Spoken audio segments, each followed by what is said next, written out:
Boa noite, gente. Boa noite. É uma alegria mais uma vez estar aqui. É sempre um privilégio, qualquer oportunidade que temos, de refletir, de trocar ideias, de pensar, de discursar sobre as palavras do nosso Mestre Jesus. E por conta dessa oportunidade, mais uma vez, eu renovo a gratidão à casa pelo convite tão carinhoso. Como já foi dito, nós vamos tratar hoje das causas anteriores das aflições. Esse tema está no Evangelho segundo o Espiritismo, capítulo 5, nos seus itens 6 a 10. É um tema extremamente atual e que nós podemos guindar, trazer para a nossa realidade cotidiana. Porque o Evangelho, meus irmãos, só tem valor se a gente trouxer para a nossa prática diária. Se a gente simplesmente intelectualizar o Evangelho sem trazer para o nosso coração e sem levar para as mãos, que é o trabalho em si, de que terá adiantado?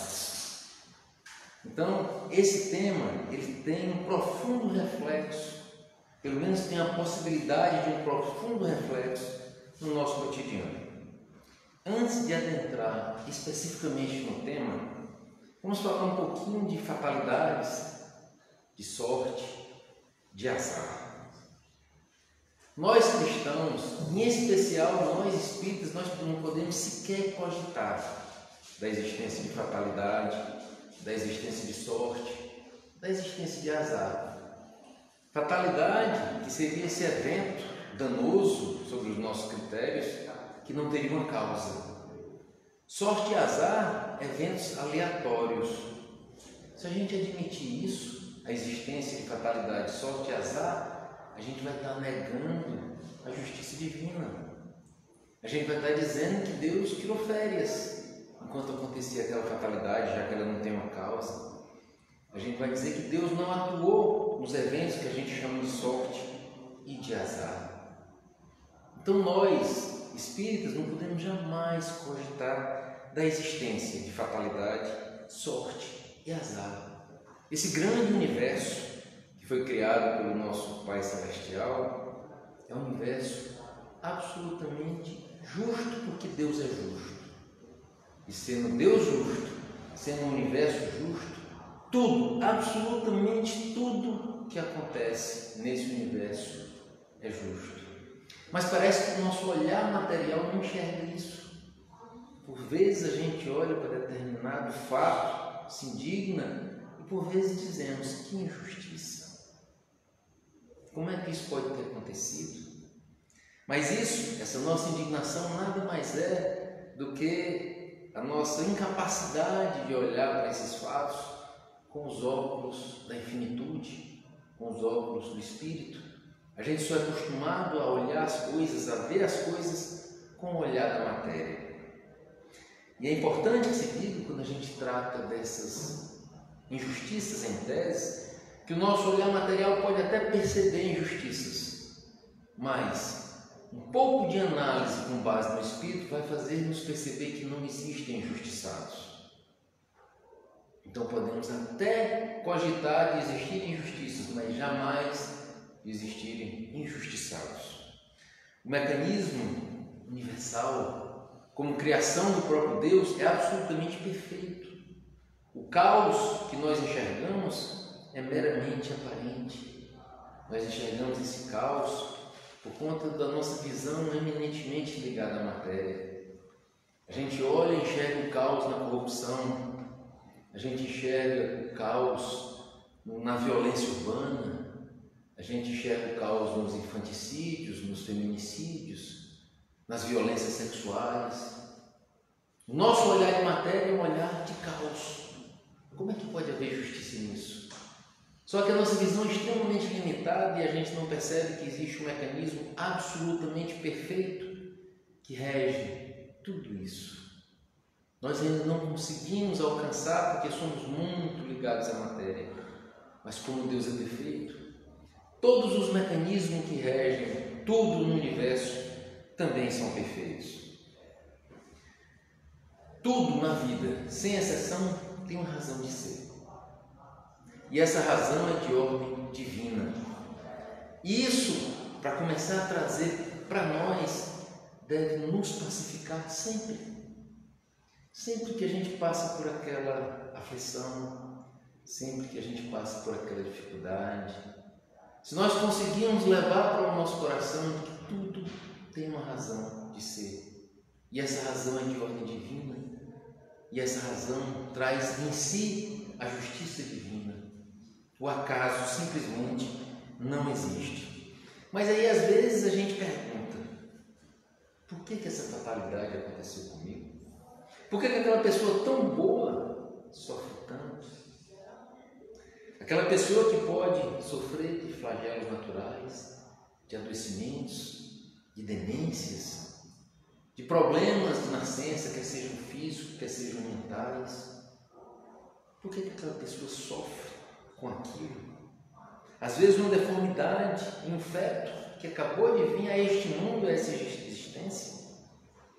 O Evangelho segundo o Espiritismo nos traz um axioma para nos ajudar a entender melhor essa questão. E o axioma é uma premissa verdadeira, que trata do princípio da causalidade, que diz que todo efeito, sem exceção, tem uma causa. Todo efeito, sem exceção, tem uma causa. Então, se eu passo por uma aflição e percebo que nessa existência nada fiz para estar passando por aquela aflição, por aquela dor, por aquela dificuldade, como todo efeito tem uma causa, essa causa há de estar em outro local que não a vida presente. Não existe fatalidade, como já dissemos, e toda causa ela é justa em si mesma e ela é adequada. A dor não erra de endereço jamais. E a dor não erra de endereço porque o próprio Deus não erra, é infalível. Então, quando a dor chega a nós, ela é absolutamente adequada para nós. Pode ser que não seja adequada a postura que a gente assume diante daquela dor, diante daquele sofrimento, diante daquela aflição. Então, a famosa resposta que resume tudo que a gente vai falar hoje à noite: se existe uma causa e essa causa não está na vida presente, onde é que ela estaria? Onde é que essa causa estaria? Existem várias explicações para isso. Eu vou começar por duas explicações que advêm de filosofias e de credos religiosos que adotam a unicidade de existência, sem nenhuma crítica e com todo respeito à opinião de quem quer que seja. Uma delas é que pessoas que sofrem desde nascença e que não têm muitas possibilidades, diferentemente de outros que nascem, parece privilegiado pelos deuses, que tem todas as possibilidades, que tem um caminho facilitado. Uma das teorias diz que aquele que nasce em situação difícil e às vezes leva uma existência inteira de dificuldades, ele estaria pagando, estaria expiando pecados de ancestrais. Um pai, uma mãe, um avô, olhem só que coisa dissociada de qualquer conceito de justiça que a gente pode ter. Mas é uma das saídas. É uma das saídas para quem se afilia à ideia de unicidade de existência. É essa. Aquele que nasceu naquela dificuldade só pode estar pagando algo dos antepassados. Mas dentro dessas teorias tem uma um pouco mais rebuscada, mais elaborada, um pouco mais inteligente, mais trabalhada. É a teoria que fala de freios e contrapesos, que também adota a unicidade de existência. Essa teoria vai nos dizer que essa diferença, aquele que nasceu na miséria absoluta, no meio de um ambiente de drogas, de alcoolismo, que apanhou, que foi violentado pelos próprios pais, e aquele que nasce numa situação de privilégio, num lar amoroso, e tem todas as condições de se desenvolver. Essa teoria dos freios e contrapesos vem nos dizer que esse que nasceu privilegiado, ele vai ter que fazer um esforço maior para chegar no céu. E aquele que nasceu desprivilegiado, ele vai ter que fazer um esforço menor. Ela é um pouquinho mais rebuscada do que a anterior. Mas enxergamos mais duas injustiças nessa teoria. A primeira delas dos bilhões e bilhões de habitantes desse planeta, quero crer que se perguntarmos a todos: você quer nascer privilegiado, trabalhar um pouco mais, mas viver uma vida boa e ir para o céu? Ou você quer nascer desprivilegiado, sofrer a vida inteira, trabalhar um pouco menos e ir para o céu? Eu acho que ninguém vai optar por essa segunda corrente, porque já demonstra em si uma injustiça, porque os dois vão estar no céu depois dessa existência. E a segunda incoerência dessa teoria: os dois vão estar no céu. Esse aqui trabalhou mais, esse aqui se purificou mais, esse aqui teve que se aperfeiçoar mais, esse aqui não precisou se aperfeiçoar menos por causa do contrapeso e do freio. Então esse aqui chega mais perfeito que esse, mas os dois chegam no céu. Então me parece que as soluções da unicidade de vida, com todo respeito a quem pensa dessa forma, ela não responde a algumas perguntas. E nós, espíritas, adotamos a teoria da pluralidade de existências, que se a causa daquela minha dor não está na vida presente, na existência atual, ela há de estar em algum lugar do passado, em alguma existência pretérita. Então, me parece que essa nos dá uma formatação mais adequada, uma resposta. Porque as filosofias das religiões não reencarnacionistas, elas não conseguem responder às aparentes injustiças que ocorrem no mundo. Simplesmente elas não conseguem. A defesa da unicidade de vida, ela não consegue explicar a própria dor. Abracei, nos últimos tempos da minha existência, a profissão de psicanalista. Então o objeto do meu trabalho é a dor humana. Irmãos e irmãs chegam até mim com dor. E quando eles se abraçam à unicidade de vida, eles trazem em si uma revolta. Por que Deus está fazendo isso comigo?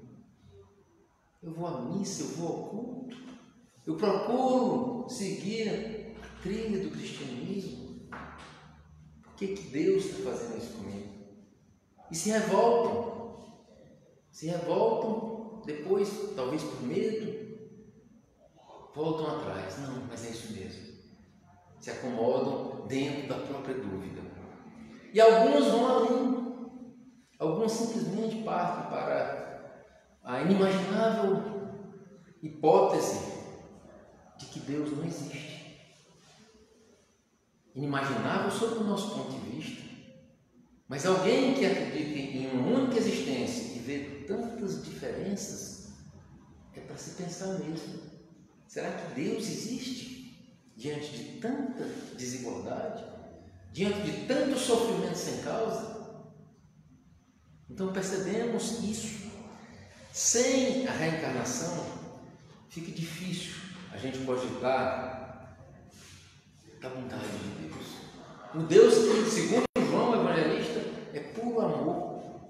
Mas sem o instituto da reencarnação, a gente não pode cogitar de um Deus bom. A gente não pode cogitar de um Deus justo. E eu vou mais além. Fica difícil a gente cogitar da existência do próprio Deus. As teorias que dizem que a alma nasce junto com o corpo, elas não respondem à pergunta: se a alma nasce junto com o corpo, o que aquela criatura fez?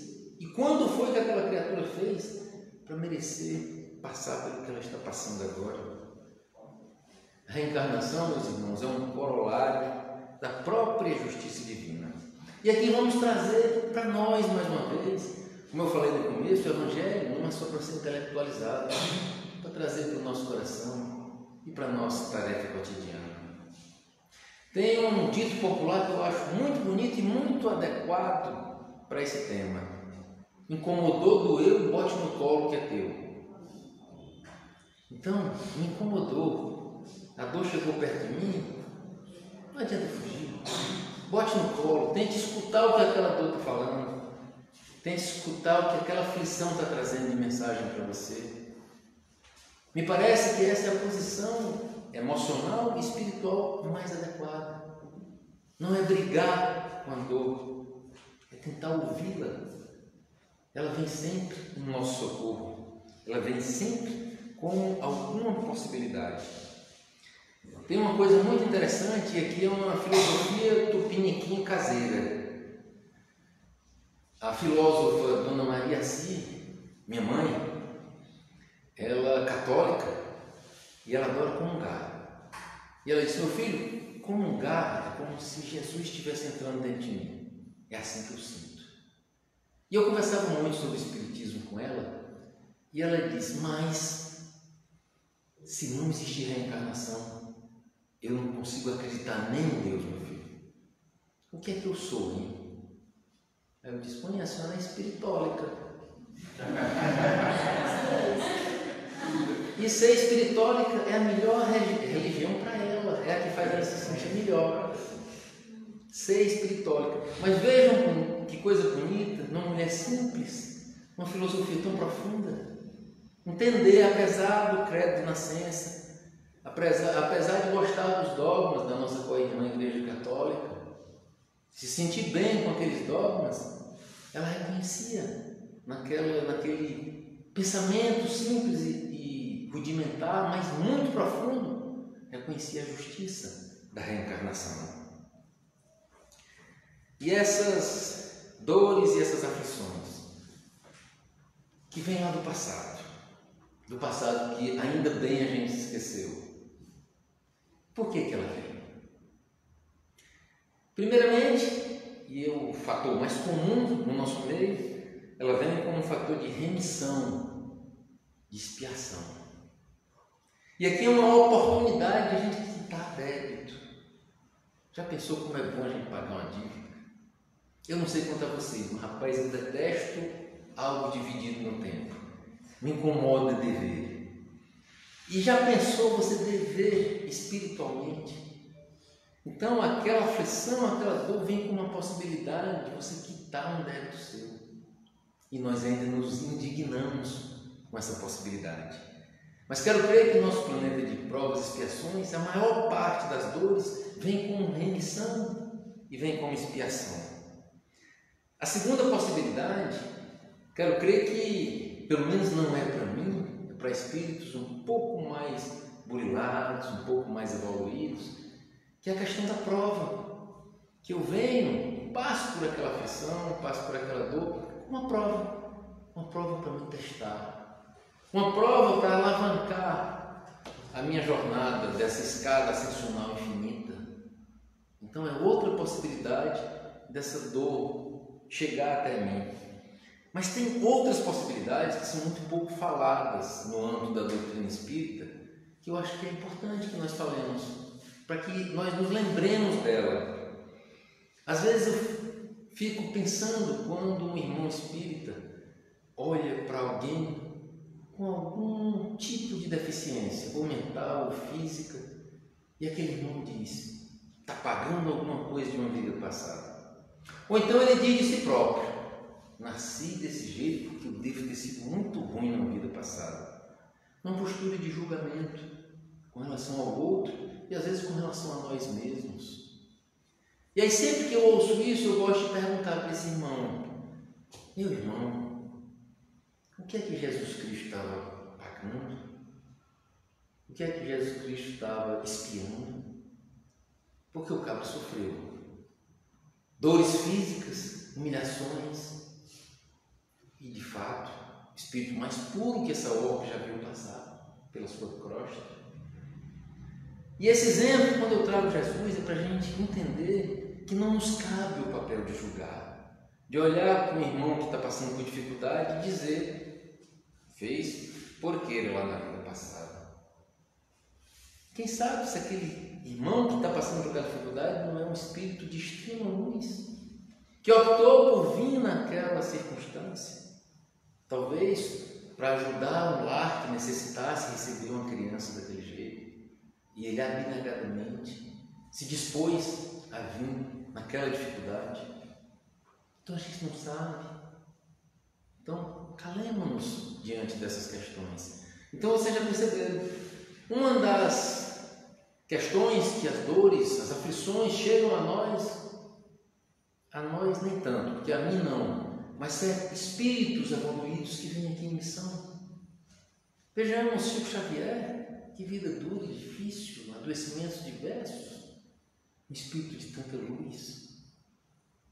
Ele veio em missão e passou por aquele padecimento. Mas Rômulo, o cara vem, sofre e vem em missão ainda. O espírito mais puro que essa terra já viu. O nosso mestre, o mestre de todos nós, Jesus. Vocês acham que ter passado por aquele calvário, que para a gente é um escândalo de sofrimento, para Jesus aquilo não importou nada. Aquilo não teve valor nenhum, não teve peso nenhum. Aí algum de nós dirá assim: eita, peraí, eu também li um pouquinho e eu sei que o Cristo disse assim: Pai, afasta de mim este cálice.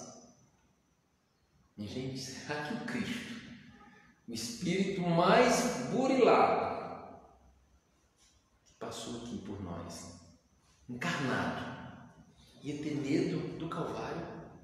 Será que, Pai, afasta de mim este cálice? Era o Cristo tremendo diante do pequeno sofrimento físico, sob o ponto de vista do espírito puro? Evidentemente que não. Evidentemente que não. E para contrapor isso, a gente traz Joana de Cusa, que estava sendo queimada junto com o filho. E os romanos dizendo: abjura ao Cristo que tu te salvarás com teu filho. E quando as chamas começaram a consumir o filho, eles: abjura, mãe, abjura o Cristo, renega ele. E ela, com a dor de mãe, olha para o filho: cala-te, filho, cala-te. O Cristo era puro e não desdenhou da dor.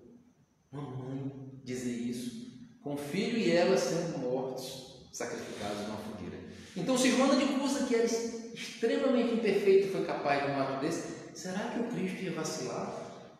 Pai, afasta de mim este cálice? Evidentemente que não, meus irmãos. Mas Cristo passou por uma dor naquele momento. Mas era a dor de perceber que a humanidade estava assassinando o Cristo, o diretor, o coordenador, o governador do nosso planeta. Era perceber que a humanidade ia passar por uma sombra durante séculos e séculos e séculos por conta daquele ato. Aquele peso do afasta de mim este cálice era o coração do Cristo triste por nós, pela nossa condição de brutalidade.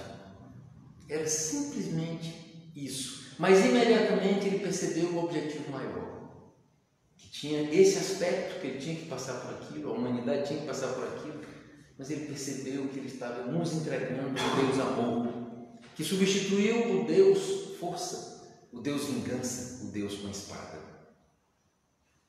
E imediatamente ele disse: que seja feita a tua vontade e não a minha. Então, já falamos de três coisas: espíritos superiores que passam por aflições, provas e expiações, provas e expiações. E tem uma quarta possibilidade, que também nós nunca lembramos dela. Espíritos que têm um merecimento maior do que a maior parte de nós encarnados aqui, às vezes recebem uma proteção de uma dor, uma proteção antecipada. Ele não precisa expiar aquilo e ele também não precisa provar aquela determinada circunstância. Mas aí ele vem com uma deficiência física ou mental como proteção. Como é isso, Rômulo? Ele pode estar num nível tão elevado que merece da espiritualidade superior, quase não sai. Aquele tipo de proteção. Vou dar um exemplo. Um espírito já muito burilado, muito evoluído, mas tem dentro dele ainda uma violência. E ele tende, às vezes, a se impor fisicamente perante seus irmãos. A espiritualidade superior diz: olha, você evoluiu muito em muitas áreas, você merece ser protegido nessa. E ele vem com enfraquecimento físico, orgânico, sem condições de se impor fisicamente perante ninguém. Ele não precisava expiar aquilo. E também aquilo não era uma prova para ele. Ele vem protegido por um merecimento dele. Então, essas aflições, essas dores vêm por diversos motivos. Aqui, sob o nosso ponto de vista, o relógio funcionando. Tu me avisa agora. Sobre o nosso ponto de vista, encarnados aqui no planeta Terra, a maior parte dessas dores, dessas aflições, elas se vinculam realmente à expiação. Realmente nós estamos quitando débitos. Então, vamos ver como é que a gente quita esses débitos. Nós temos várias possibilidades de quitar esse débito. Quero crer que a melhor forma é quitar à vista. Não sei se a pessoa agoniada com dívida, mas me parece que é aquela que eu quito à vista e fico livre. O que é quitar à vista? A dor chegou. Vem cá, dorzinha. Fica aqui pertinho de mim. O que é que você quer dizer para mim? O que é que eu tenho que mudar na minha vida? O que é que significa você estar chegando nesse momento da minha existência? É dialogar com aquela dor, irmã dor, como dizia Chico Xavier. Entender o objetivo dela e se entregar. Ah, irmão, então chega um câncer e eu não vou fazer nada, eu simplesmente me entrego. Aí não é se resignar. Aí você está realmente se comprometendo. Porque nós temos um compromisso de manter essa roupa carnal até quando seja necessário nós cumprirmos finalmente a nossa missão. Mas não podemos abreviar. Então, se o adoecimento chega e eu cruzo os braços, eu não estou me resignando, eu estou me acomodando. E não é isso que Cristo nos pede. Então, o adoecimento chegou, eu vou tratar dele, porque eu tenho responsabilidade com esse corpo. Agora, não tem mais jeito. Vou desencarnar daqui a 2 semanas. A nossa medicina não tem mais o que fazer. Aí eu me resigno com aquela dor, com aquele padecimento, final da minha jornada. Então, é importante que nós paguemos os nossos débitos à vista. Mas, como bom brasileiro que nós somos, a gente gosta de uma prestação. E às vezes a dor chega e a gente diz assim, vou pagar em 40 encarnações. Bote um pouquinho nessa, um pouquinho naquela, só que a dor não funciona assim. Ela vem para receber a conta à vista. Aí o que é que eu faço? Eu me revolto, aceito um pouquinho, mas ali já é demais, e vou me esquivando, e termino não cumprindo bem, não pagando bem aquele débito. Então ele fica um débito realmente a prazo. Aí eu vou ser revisitado em outras circunstâncias por aquela dor, que vem sempre em meu auxílio. E a terceira, que não é a última, eu decido não pagar. Me parece que essa é a pior opção, tanto do ponto de vista emocional quanto do ponto de vista espiritual. Porque quando eu decido não pagar, o que é que eu faço? Eu sofro todas as consequências da dor. Aí eu me indigno, eu me revolto, eu blasfemo, eu digo que Deus é injusto, eu digo que eu não mereço aquilo, então eu não estou pagando absolutamente nada. Aí a dor serviu só para doer. Olha que desperdício. A dor que tem uma função divina, de auxílio, que ela vem sempre no nosso socorro. Quando eu me revolto, ela só serve para doer. Então eu vou passar por outro momento, por outra encarnação, por outras encarnações, até que a dor cumpra a sua função divina, que é me auxiliar. E por fim tem a opção do débito ser dispensado. Eu gostei dessa. Débito ser dispensado é bom. Como é que o débito é dispensado? Muito simples. Joana de Ângeles já vem nos esclarecer que um ato de amor paga 1 milhão de pecados. Então lá vem a dor atrás de mim, cobrar uma conta. Aí ela chega perto de mim e ela percebe que um gesto de amor eu estou dedicando a minha existência a proteger seres humanos estes que eu prejudiquei em outras existências. Aí a dor diz, ele aprendeu, eu não preciso chegar a ele. Porque a gente aprende ou pela dor ou pelo amor. Se eu aprendi pelo amor, a dor não chega, não precisa mais chegar a mim, porque a dor não é punitiva, a dor é educativa. Deus nunca pune ninguém, nem os instrumentos divinos, e a dor é um deles, talvez um dos principais. Ela vem para nos educar, para nos ensinar, e não para nos punir. Então, se ela está chegando, e ela percebe que eu já aprendi, ela não precisa vir até mim. Quando nós nos recusamos a pagar nosso débito, meus irmãos, a gente age exatamente como o doente que recusa o remédio, como o aprendiz que rejeita a lição. E aí, voltando a dizer o que eu já disse, o prejuízo é só nosso e de mais ninguém. E a dor vai servir só para doer. E o que é que mais nos atrapalha na hora de pagar, de expiar esses débitos? É o nosso apego ao que a gente chama de bom. A gente só quer coisa boa na vida. A gente tem aversão ao que a gente chama de ruim.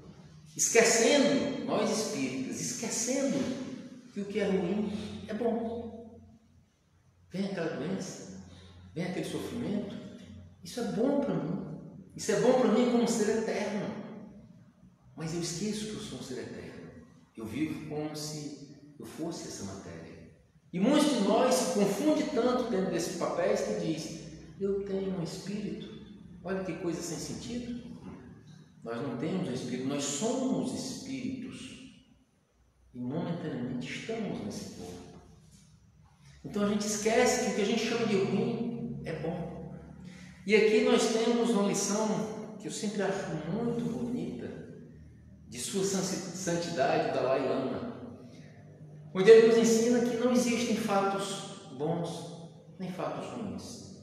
Todas são experiências importantes para o espírito eterno em evolução. Olha que coisa bonita e profunda. O Espiritismo nos diz isso. Só que a gente meio que cega. A gente continua buscando e perseguindo só o que a gente considera bom, agradável. Só o que nos faz bem, o que nos acolhe na matéria. Esquecendo que às vezes o que nos acolhe, o que nos é bom para a matéria, nem sempre nos é bom para o espírito eterno. E muitas vezes, na grande maioria das vezes, a dificuldade, a situação aflitiva, a dor chega como um auxílio para o espírito eterno, como uma possibilidade para o espírito eterno. Então vamos ser masoquistas, né? De forma alguma. Não é isso que o Cristo espera, porque a dor autoimposta, o flagelo autoimposto, não é de ordem divina, é de ordem humana, e aquele ser humano vai prestar contas por ter flagelado aquela matéria, aquele corpo material que foi emprestado para ele por um tempo. Quero crer que a comprovação de que nós vibramos muito em torno de abraçar o que é bom está nas nossas orações, inclusive nas nossas orações como espíritas. É comum, irmãos e irmãs, e até nós mesmos, orarmos diante de um adoecimento de alguém próximo de nós mesmos, que essa doença se afaste de mim, meu Deus. Eu sou espírita, eu vou lá, dou minha palestra, faço caridade, campanha do quilo, que essa doença se afaste de mim. Ora, o que é que nós estamos pedindo? Deus, faz com que a lei de causa e efeito não atue. Por favor, vá lá. Pedir-te, amigo. Já pensou que coisa sem sentido? Então nós, espíritos, quando pedimos para que uma doença seja afastada de nós estamos dizendo: Deus, faz com que a lei de causa e efeito não atue. Eu não quero que ela atue. Me parece que é um pedido inócuo. Então, Romulo, eu não posso orar em prol de mim, em prol de um irmão, diante de um adoecimento? Lógico que pode. Mas vamos orar de uma forma adequada. Que eu tenha forças para enfrentar esse período de dificuldade. Que essa fortaleza seja gigante ao meu redor, que a espiritualidade se cheie, me dê inspiração. Pedindo forças para que eu passe por aquela dificuldade. Então, isso, a meu ver, comprova que nós vibramos muito no que a gente considera bom. E o adoecimento a gente considera mal. Então, afasta de mim o mal e aproxima de mim o bom.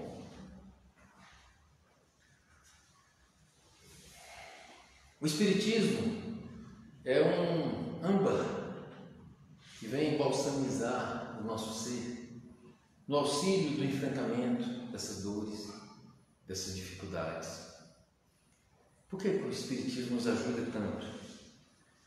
Porque o Espiritismo nos esclarece algumas coisas. Primeiro, que a dor não chega a nós por acaso. É revoltante a gente passar por uma dor e ter a impressão que aquilo chegou por acaso, que foi uma fatalidade, que foi um acaso no destino. É revoltante. Mas o Espiritismo vem dizer que não é por acaso.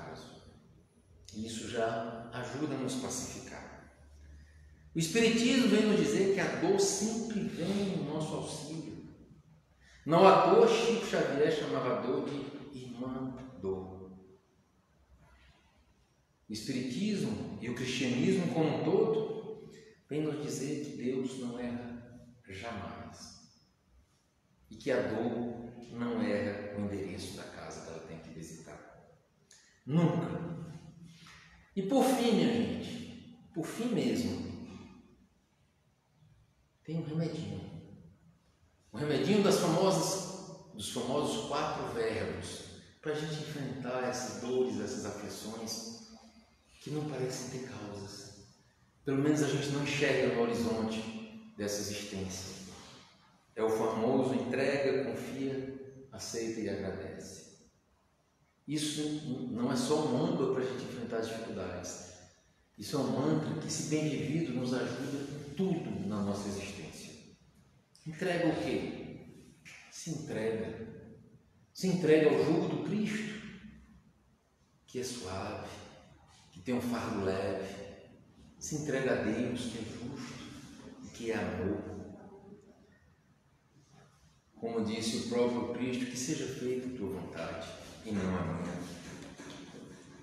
Confia. Confia em quem? Em Deus. Como João o Evangelista disse, Deus que é amor. É o conceito de Deus que mais preenche o meu coração, é esse: Deus é amor. Então, confia nesse Deus que é amor. Aceita o quê? Que existe uma razão para tudo que acontece. Tudo que acontece conosco tem uma razão, e essa razão é de ordem divina, absolutamente divina. E sendo de ordem divina, só vem em nosso auxílio. Agradece. Aqui pega. Eu vou agradecer pela dor. Eu vou agradecer pela doença. Lógico que vai. Não sei que vai, mas lógico que nós devemos, apesar de ser difícil, na hora do sufoco, na hora da aflição, na hora da dor, a gente agradecer. Mas quero crer que quanto mais evoluído nós estamos, mais capacidade de gratidão nós vamos ter por estar tendo a oportunidade de passar por esses momentos aflitivos, que quita nossas dívidas, que nos prova, que alavanca nossa evolução espiritual. Por mais difícil que possa parecer sob o nosso ponto de vista hoje, não tenho dúvida nenhuma que à medida que a gente vai galgando as escadarias dessa evolução, vai ser cada vez mais fácil.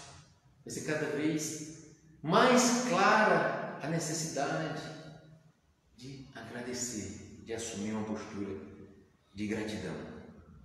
E é terminando com gratidão que eu agradeço mais uma vez a oportunidade de ter estado aqui com vocês. Que a paz do Cristo esteja nos nossos corações.